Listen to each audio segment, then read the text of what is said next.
Hi friends, welcome to புகுந்த வீடு channel. நான் உங்கள் நிவேதா. இன்றைக்கி ஒரு சப்ஸ்கிரைபரோட கமெண்ட் பற்றி தான் பார்க்க போகிறோம். இதை என்ன சொல்லியிருக்காங்க அப்படின்னு பார்த்தீங்கன்னா, மேடம் எனக்கு 54 டேஸில் லைட்டாக ப்ளீடிங் ஆச்சு, 2 டைம் மட்டும் கொஞ்சம் ப்ளீடிங் ஆச்சு, இப்போது இல்லை, no stomach pain, kit check பண்ணோம், 2 லைன் வந்துச்சு அப்படின்னு போட்டிருக்காங்க. இது பாசிட்டிவாக நெகட்டிவா அப்படின்றது தான் அவங்களோட கன்ஃபியூஷன். இது பற்றி இந்த மாதிரி உங்களுக்கும் இருக்கலாம் மேபி, ஏன்னா ஒரே மாதிரி டவுட்ஸ் நிறைய பேத்துக்கு வரும். ஸோ உங்களுக்கான வீடியோ தான் இது. அதுக்கு முன்னாடி நம்ம சேனலை சப்ஸ்கிரைப் பண்ணாதவங்க சப்ஸ்கிரைப் பண்ணிக்கோங்க.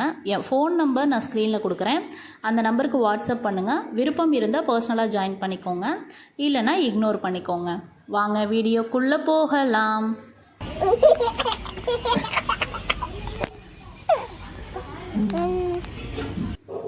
ஸோ இதில் பார்த்தீங்கன்னா 54 நாளில் வந்து லைட் ப்ளீடிங் ஆனது வந்து அவங்க ஆப்வியஸாக என்ன நினச்சிருப்பாங்க அப்படின்னு பார்த்தீங்கன்னா, நம்மளுக்கு வந்து பீரியட்ஸ் ஆயிடுச்சு போல் அப்படின்னு தான் நினச்சிருப்பாங்க. ஆனால் பீரியட்ஸ் சரியாக வரலை, லைட்டாக தான் ப்ளீட் ஆகிருக்கு.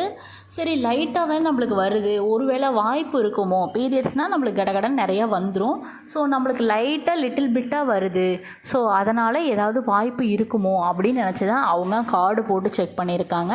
ஸோ கார்டு போட்டு செக் பண்ணதில் 2 லைன் வந்துருக்கு. ஸோ இது பாசிட்டிவாக நெகட்டிவான்னு பார்த்தா கட்டாயம் இது பாசிட்டிவ் தான். Anyway congratulation sister. ஸோ உங்களுக்கும் இது போல் வந்ததுன்னா உங்களுக்கும் பாசிட்டிவ் தான், பயப்பட தேவையில்ல. ஆனால் நீங்கள் என்ன ஸ்டெப் எடுக்கணும், நார்மலாக ப்ரெக்னன்சி உமன் பண்ணுறதை நீங்கள் பண்ணணுமா, இல்லை உங்களுக்குன்னு ஸ்பெசிஃபிக்காக ஏதாவது பண்ணுறது இருக்குன்னா கண்டிப்பாக நீங்கள் ஸ்பெசிஃபைடு ஒரு உமன் தான். எதனால் அப்படின்னா, நீங்கள் வந்து ரெகுலராக இருக்கிற மாதிரி உங்களுக்கு கிடையாது, லைட் ப்ளீடிங் வந்துருச்சு. ஸோ லைட் ப்ளீடிங் வந்தால் உங்களுக்கு ஒன்று இம்ப்ளான்டேஷன் நடக்கிறதுக்கான லைட் 2 ட்ராப் 3 ட்ராப்ஸ் அப்படின்னு இருக்கலாம். ஆனால் உங்களுக்கு 2 டேஸ் ப்ளீடிங் வந்திருக்கு. ஸோ 2 டேஸ் லைட்டாக ப்ளீடிங் வருதுன்னா இம்ப்ளான்டேஷன் ப்ளீடிங் வந்து அவ்வளோ தூரம் வராது. அப்போது கர்ப்பப்பை உங்களுக்கு வீக்காக இருக்கிறதுக்கான வாய்ப்புகள் இருக்குது. ஸோ அதுக்காக ஐயோ நம்மளை கர்ப்பப்பை வீக்காக அப்படிலாம் இல்லை, அதுக்கான ஒரு சான்சஸ் இருக்குது, அவ்வளோதான். ஸோ நம்ம அதனால் எதுவும் நம்மளுக்கு லைஃப் பாதிக்கக்கூடாது அப்படின்றதுக்காக தான் என்ன ரெமெடி எடுக்கணும்னு பார்த்தீங்கன்னா, நீங்கள் முன்கூட்டியே ஹாஸ்பிட்டல் போயிடணும். ஸோ சில பேர் சொல்லுவாங்க கன்ஃபார்ம் ஆகி 3 மாதம் கழித்து போகலாம் அப்படின்னா அது ஒரு தவறான செயல். எதனால் அப்படின்னா, நம்ம 3 மாதம் கழித்து போகிறப்ப நம்மளுக்கு ப்ரெக்னென்சி ரிஸ்க்கு எல்லாருக்கும் காமனாக இருக்கிற மாதிரி இருந்துட்டால் ஒன்றும் பிரச்சனை இல்லை. ஸோ எல்லா ப்ரெக்னென்ட் உமனும் வந்து மாசமாக இருந்தாங்க, குழந்தை பெற்றாங்கன்ற கணக்கில் இருந்தால் நோ ப்ராப்ளம். ஆனால் உங்களுக்கு வந்து லைட் ப்ளீடிங் வந்திருக்கு அப்படின்னா முன்கூட்டியே ஹாஸ்பிட்டல் போகிறது பெஸ்ட்டு. ஸோ ஹாஸ்பிட்டல் போனால் ஃபஸ்ட்டு எதனால் அந்த லைட் ப்ளீடிங் வந்ததுன்றதை பார்ப்பாங்க. இப்போது உங்களுக்கு எதுக்காக அந்த ப்ளீடிங் ஆனதுன்றதை செக் பண்ணுவாங்க. சர்விக்ஸ்லாம் க்ளோஸ்டாக இருக்கா, ஒன்றும் பிரச்சனை இல்லையா, மிஸ்கரேஜ் ஆகிறதுக்கான சூழ்நிலை எது இருக்கா அப்படின்னு பார்ப்பாங்க. ஸோ அந்த மிஸ்கரேஜ் ஆகிறதுக்கான சூழ்நிலை இருந்ததுன்னா அதை தடுப்பாங்க. உங்களுக்கு அதுக்கு தகுந்த progesterone tablet, folic tablet, Duphaston tablet, அந்த மாதிரி டேப்லெட்ஸ்லாம் ப்ரிஃபர் பண்ணுவாங்க. அந்த டேப்லெட்டை நீங்கள் ரெகுலராக எடுத்துகிட்டு வரப்போ இனிமேல், அதாவது மிடில் ஆஃப் தி ப்ரெக்னன்சி பீரியடில் வந்து உங்களுக்கு லைட் ப்ளீடிங்கு, ஸ்பாட்டிங்கு, சர்விக்ஸ் ஓப்பன் ஆகிறது, பிரசவத்திலே குழந்தை பிறக்கிறது, அந்த மாதிரி ரிஸ்க்லாம் வந்து நீங்கள் தவிர்க்கலாம். ஸோ நார்மலாக ப்ரெக்னன்சி ஆனவங்களுக்கு இந்த மாதிரி ப்ராப்ளம் வருமா அப்படின்னா இது மாதிரி வரத்துக்கான வாய்ப்புகள் கொஞ்சம் கம்மி, இவங்களுக்கு கொஞ்சம் ஜாஸ்தி, அவ்வளோதான் டிஃப்ரெண்ட்டு. ஸோ அதுக்கு தான் நம்ம இவ்வளோ டேப்லெட்ஸு முன்கூட்டியே வந்து எல்லா ஸ்டெப்ஸும் நம்ம எடுக்கிறோம், ஓகேங்களா? ஸோ அதனால் நம்ம பயப்படணும்னு அவசியம் கிடையாது. கண்டிப்பாக வந்து உங்களுக்கு நல்லா ஸ்ட்ரென்த்தி பேபியாக, ஹெல்த்தி பேபியாக வந்து பிறக்கும். நம்ம அந்த ரிஸ்க் ஃபேக்டரை தள்ளப்படாமல் நம்ம முன்கூட்டியே ஸ்டெப் எடுத்துடணுங்கிற, அவ்வளோதான். ஜஸ்ட்டு நீங்கள் டேப்லெட் தான் சாப்பிட போகிறீங்க, வேறு எதுவும் நீங்கள் பண்ண போகிறதில்ல, ரெகுலராக செக்கப் போவீங்க, அவ்வளோதான். என்ன உங்களுக்கு நார்மல் ப்ரெக்னன்சி உமனுக்கு வந்து ஃபோலிக் மட்டும் தருவாங்க. கொஞ்சம் நாள் தள்ளி கன்ஃபார்ம் ஆனவங்களுக்கு, அந்த மாதிரி இருக்கவங்களுக்கு ப்ரொஜெஸ்ட்ரான் டேப்லெட், அதாவது முட்டை மாதிரி இருக்கும், ஒரு மாதிரி சாண்டல் கலரில் இருக்கும், முட்டை மாத்திரை அப்படின்னு கூட நான் நிறைய வீடியோஸில் சொல்லியிருப்பேன். ஸோ அந்த ப்ரொஜெஸ்ட்ரான் டேப்லெட் கூட வந்து ப்ரிஃபர் பண்ணுவாங்க. இல்லை கொஞ்சம் ஸ்ட்ரென்த்தே கம்மியாக இருக்கீங்க, கர்ப்பப்பையே வீக்காக இருக்குது, அடிக்கடி மிஸ்கரேஜ் ஆகிட்டே இருந்த பாடி அப்படின்னா உங்களுக்கு டியூபாஸ்ட்ரான்ட்டு இன்னொரு டேப்லெட்டும் சேர்த்து தருவாங்க, அவ்வளோதான் டிஃப்ரெண்ட்டு. என்ன, நம்மளுக்கு டேப்லெட்ஸ்க்கான அமௌண்ட்டு தான் கொஞ்சம் ஆகும்.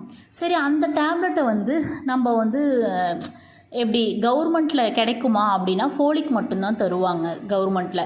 அதே போல் மற்றபடி இந்த டியூபாஸ்டான் டேப்லெட்டும் கிடைக்காது, ப்ரொஜெஸ்ட்ரான் டேப்லெட்டும் கவர்மெண்ட்டில் கிடைக்காது.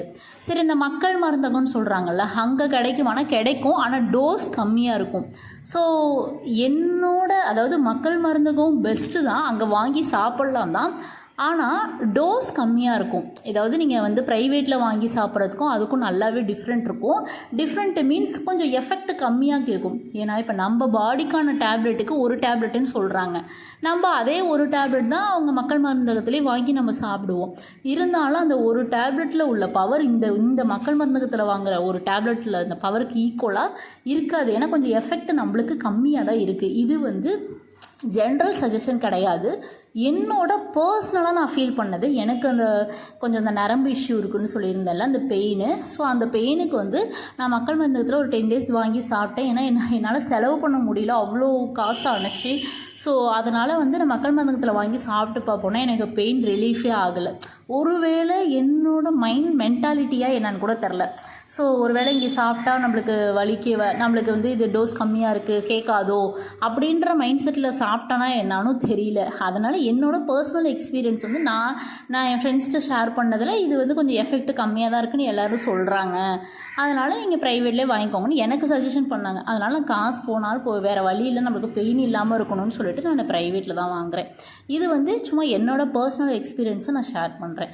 ஸோ உங்களுக்கு மக்கள் மருந்தகத்தில் வாங்கி செட் ஆகிடுச்சு, ஒன்றும் ப்ராப்ளம் இல்லைன்னா ரெகுலராக நீங்கள் எடுத்துக்கலாம். ஸோ அதனால் அது கொஞ்சம் விலை ஜாஸ்தி தான், அதுக்கு தகுந்தாப்பில் நீங்கள் எடுத்துக்கோங்க. அதே போல் இதுக்கு பயப்படணும்னு அவசியம் இல்லை. இப்போ இருக்க காலகட்டத்தில் வந்து ஒரு குழந்தை தரிக்கிறதே பெரிய விஷயம். உங்களுக்கு தரித்து ப்ளீடிங் ஆகி கன்ஃபார்ம் ஆகிருக்கு. ஸோ இது பெரிய பெரிய விஷயம். நீங்கள் என்னடா நம்மளுக்கு மட்டும் இப்படி இவ்வளோ ரிஸ்க் இருக்கே அப்படின்னு நீங்கள் ஒரி பண்ணவே கூடாது சிஸ்டர். அவங்களுக்கு மட்டும் இல்லை, இந்த மாதிரி நிறைய பேர் இருக்காங்க. ஸோ அதனால் நீங்கள் ஒரி பண்ணணுன்னு அவசியமே இல்லை. இதிலேருந்து எப்படி மீண்டு வரலான்றதை யோசிங்க. கண்டிப்பாக பேபி நல்லா ஹெல்த்தியாக வளரும். ஸோ பயப்படாதீங்க. இருந்தாலும் ஹாஸ்பிட்டல் ட்ரீட்மெண்ட் ரெகுலராக எடுத்துக்கோங்க.